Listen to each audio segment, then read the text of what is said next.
Imagine logging into your bank account and someone hacked your root and run Wireshark. Can literally see your password in plain text. Sounds scary, right?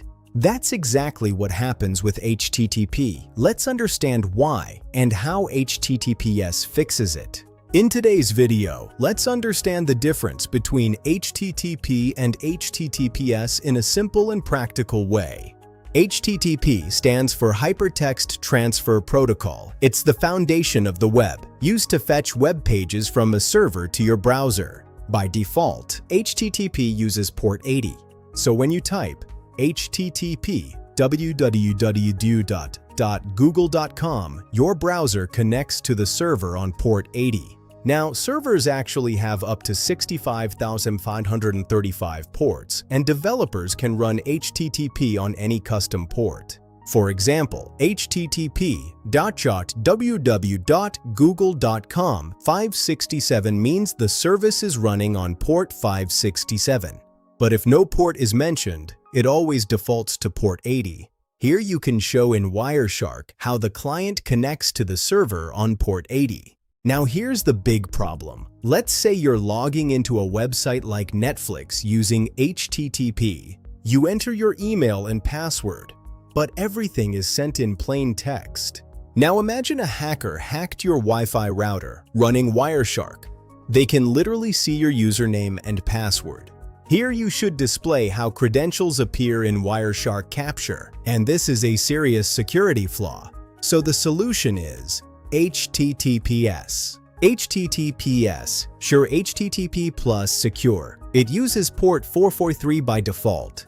The key difference, data is encrypted before sending. So even if someone captures the traffic, they cannot read the actual data. Now let's understand how HTTPS actually works behind the scenes. Both HTTP and HTTPS start with a TCP three-way handshake. But in HTTPS, after TCP, a TLS handshake happens. Here's a simplified TLS 1.2 flow. Client sends hello with supported cipher suites. Server selects one and sends its certificate. Client verifies the certificate, checks if the URL I am accessing matching with CN or subject name or subject alternative name of the certificate.